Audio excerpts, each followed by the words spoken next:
A už nám to najíždí, takže vítězní vozidlo v kategorii Volkswagen Audi Golden Scene.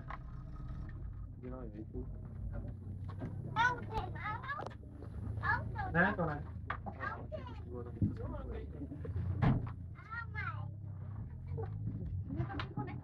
Takže já předám tady mikrofon majiteli, aby nám něco o svém autě řekl.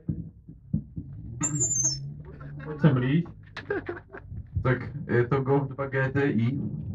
A je tam hrozně moc úprav, já nevím, čím bych začal.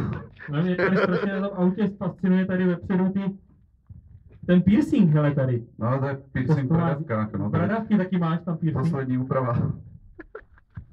Tak co nám řekneš třeba k tomu bodykitu? No to je... Jsou ty plasty kolem dokola. To je to nejextrémnější od Readerů. Stalo to hrozný peníze, není to pro každýho.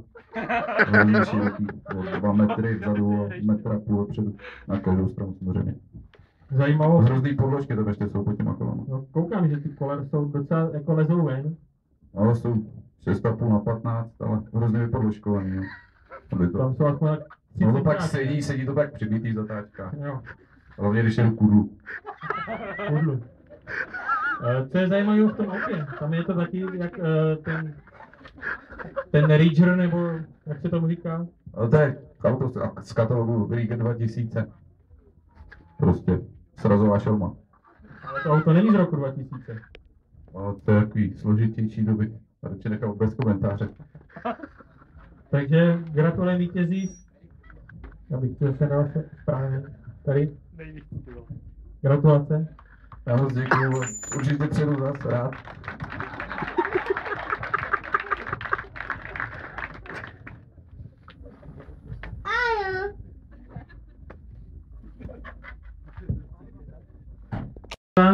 Vypichol.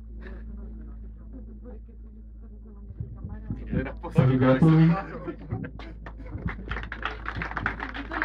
Na druhém místě se umístil Volkswagen Corrado opět s SPZ 4H9 2960. Spokojený. Míči. Spokojený. To je majitelka. Takže gratuluji.